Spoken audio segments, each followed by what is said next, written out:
Paano ba makikilala ang tapat na lingkod ng Panginoon Diyos? Biblia po uli. Dito naman sa aklat po ng Job, sa 4:5 hanggang 6. Bakit ngayong dumaranas ng matinding kahirapan? Ay tila ka nang hihina, wari ibig mabuwal. Ikaw ay matapat at may takot sa Diyos. Dapat sana'y manatiling matatag ang iyong loob. Ito po ang isang ikakikilala sa lingkod ng Panginoon Diyos na tapat. Kahit dumanas at dumaranas ng mga kahirapan, ay nananatili pa ring matatag ang kanyang loob. Kaya, tinatanong po namin kayo, ganito na ba tayo kapag tayo po ay nakakasagupan ng mabibigat na suliranin? Hindi po ba tayo tuluyang naibubuwal ng iba't ibang uri ng kahirap at suliranin?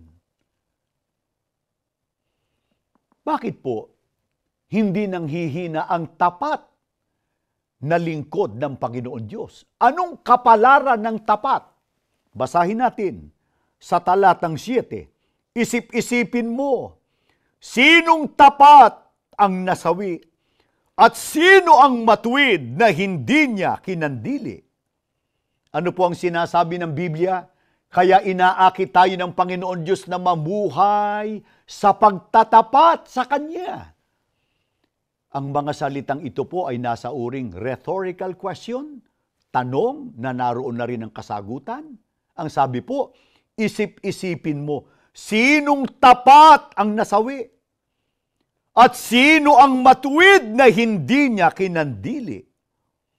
Kaya ang ikasasawi ng sinuman ay nasa kanya ring sariling gawa at kapasyahan.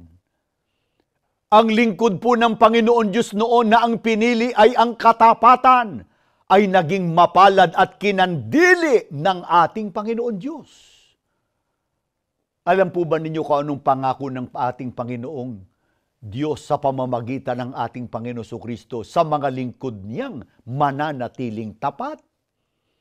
Basahin natin ang mahalagang talatang ito na ipinahayag ng Panginoon Diyos sa pamamagitan ng ating Panginoon Jesucristo sa Mateo sa 24:13.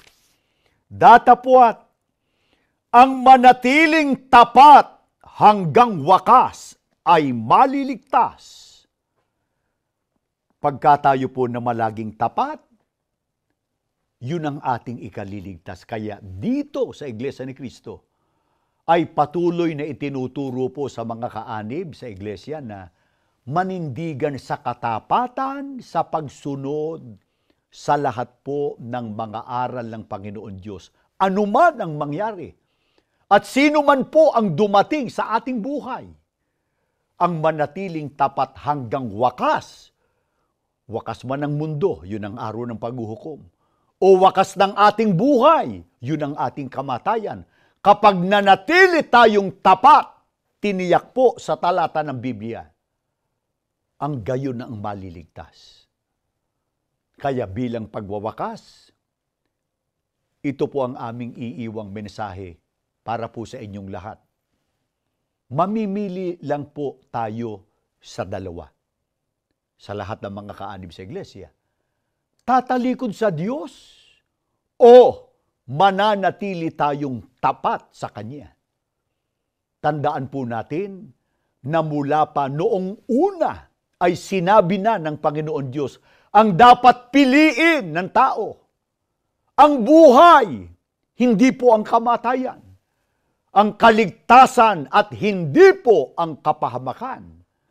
Nakasalalay ito sa lagi nating pagsunod sa lahat po ng mga aral ng Diyos na itinuturo sa atin maging sa ganitong palatuntunan ng Iglesia ni Cristo. Maraming salamat po sa inyong buong tiyagang pagsubaybay sa palatuntunan ito. At sana po sa lahat ng mga hindi pa po namin kasama sa loob ng iglesia, inaanyayahan po namin kayo na maaari kayong magtungo sa pinakamalapit na gusaling sambahan ng Iglesia ni Cristo. Maaari po kayong makipag-usap sa ministro o kaya ay ministerial workers na naka-assign doon sa nasabing gusaling sambahan para malaman po ninyo ang mga aral po ng Biblia na aming sinasampalatayanan. At kung sakali, nais po niyong panoorin pa ang ibang episode nitong programang Daan ng Buhay, maaari po niyong balikan doon sa aming official YouTube channel sa Iglesia ni Cristo Evangelical Mission at makikita niyo po roon ang iba't ibang uploaded videos ng programang Daan ng Buhay. Hangad po namin na laging ibiyaya ng Panginoon Diyos ang kapayapaan at pagmamahalan sa ating buong sambahayan. Ito po ang inyong lingkod, ang kapatid na Michael Sandoval. Maraming salamat po sa inyong pagsubaybay.